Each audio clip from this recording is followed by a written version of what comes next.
வட்டியினால் விளைகின்ற கேடுகள் என்ன என்பதை பற்றி சில கருத்துக்களை நாம் பார்க்கலாம். அதற்கு மாற்றமாக செய்கின்ற வட்டியில்லா பொருளாதாரத்தினால் விளைகின்ற நன்மைகள் என்ன என்பதை பார்க்க வேண்டும். பொதுவாக வட்டியை அடிப்படையாக கொண்ட பொருளாதாரம் எப்படி அமைகிறது, வட்டியை அடிப்படையாக கொண்ட வங்கிகள் எப்படி செயல்படுகின்றன என்பது உங்களுக்கு தெரியும். நாம் போடுகின்ற பணத்தை ஒருவருக்கு கடனாக கொடுப்பார்கள், அவர் அதற்கு வட்டி செலுத்துவார். அவர் செலுத்துகிற வட்டியிலிருந்து ஒரு பகுதியை நமக்கு தருவார்கள். அவர் 10% வட்டி செலுத்தினார், உங்களுக்கு 6%மோ 7% தருவார். ஆக வட்டிக்கு பணம் கொடுத்து மீண்டும் வட்டியை உங்களுக்கு தருவார்.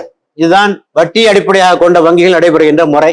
இஸ்லாமிய வங்கி முறையில் இதற்கு நேர் மாற்றமாக போடுகின்ற பணத்தை ஒரு தொழிலில் முதலீடு செய்து அதிலிருந்து வருகின்ற லாபத்தையோ நஷ்டத்தையோ உங்களுக்கு தருவார்கள். ப்ராஃபிட் லாஸ் ஷேரிங் என்று அதற்கு பெயர். நஷ்டம் வராதவாறு பார்த்துக் கொள்ளப்படும். ஆனால் அடிப்படை பிலாசபி ரெண்டுக்கும் தயாராக இருக்க வேண்டும். ஆக பணத்துக்கு தொழில் முதலீடு செய்து வருகின்ற லாபத்தையோ நஷ்டத்தையோ முதலீட்டாளர்களுக்கு திருப்பி தருகின்ற ஒரு முறை. இந்த அடிப்படையை மனதில் வைத்துக் கொள்ளுங்கள். இப்போது வட்டியினால் விளைகின்ற கேடுகள் என்ன என்பதை ஒன்றாக பார்க்கலாம். வட்டியை அடிப்படையாக கொண்ட பொருளாதாரத்தில் யாருக்கு கடன் கிடைக்கும்? ஒரு வங்கியிலே யாருக்கு கடன் கிடைக்கும்? ஏழைகளுக்கு கிடைக்காது. யாரால் வட்டி அந்த வாங்குகின்ற கடனுக்கு உத்தரவாதம் கொடுக்க முடியுமோ, கொலாட்ரல் என்று சொல்வார்கள், கொலாட்ரல், அந்த உத்தரவாதம் கொடுக்க முடியுமோ அவனுக்கு மட்டும்தான் கடன் கிடைக்கும். ஒரு ஏழை ஒரு திட்டத்தை எடுத்துக்கொண்டு போகிறார், நல்ல திட்டம், அதை மேலாண்மை மேனேஜ்மெண்ட் செய்வதற்கான திறமையும் அவரிடத்திலே இருக்கிறது, அவரிடத்திலே நேர்மையும் இருக்கிறது. இருந்தாலும் அவருக்கு கடன் கொடுக்கப்பட மாட்டா.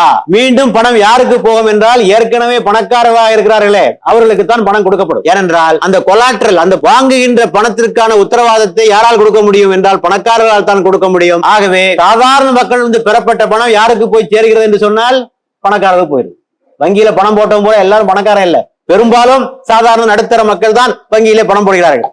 அவருடைய பணத்தை அனைத்தையும் சேகரித்து திருப்பி யார் கையில கொண்டு கொடுக்குறாங்கன்னா பணக்காரங்க கையில கொண்டு கொடுக்குறாங்க. ஆக பணக்காரர்கள் மேலும் பணக்காரர்களாவதற்குத்தான் இந்த வட்டியை அடிப்படையாக கொண்ட பொருளாதாரம் உதவி செய்கிறது. அமெரிக்காவில் உள்ள 6வது bank, 6th largest bank in America, Morgan Guaranty Trust Company, அவர்கள் சொல்கிறார்கள், banking system failed to finance either smaller companies or venture capital. சின்ன சின்ன கம்பெனிகளுக்கு பணம் கொடுப்பதும் இல்லை, புதிதாக தொடங்குபவர்களுக்கும் அவர்கள் பணம் கொடுப்பதில்லை. ஏற்கனவே நடத்தி கொண்டிருக்கின்ற மிகப்பெரிய கம்பெனிகளுக்கு தான் அவர்கள் பணம் கொடுப்பார்கள். ஆக இது ஒரு பெரிய ஒரு மோசடியாக அமைந்திருக்கிறது. இஸ்லாமிய வங்கியில் இதற்கு நேர் மாற்றமாக ஒருவர் கடன் கேட்டால் அவரிடத்திலே அதற்கான ப்ராஜெக்ட் ரிப்போர்ட் இருக்கா, சரியான திட்டத்தை கொண்டு வந்திருக்கிறாரா, அவரால் அதனை வெற்றிகரமாக செய்ய முடியுமா, அவருடைய நேர்மை நாணயம் உறுதிப்படுத்தப்பட்டிருக்கிறதா என்பதை எல்லாம் பார்த்து கொண்டு யாராக இருந்தாலும் அவர்களுக்கு அந்த தொழில் முனைவோருக்கு பணத்தை கொடுப்பார்கள் என்பதை நாம் புரிந்து கொள்ள வேண்டும்.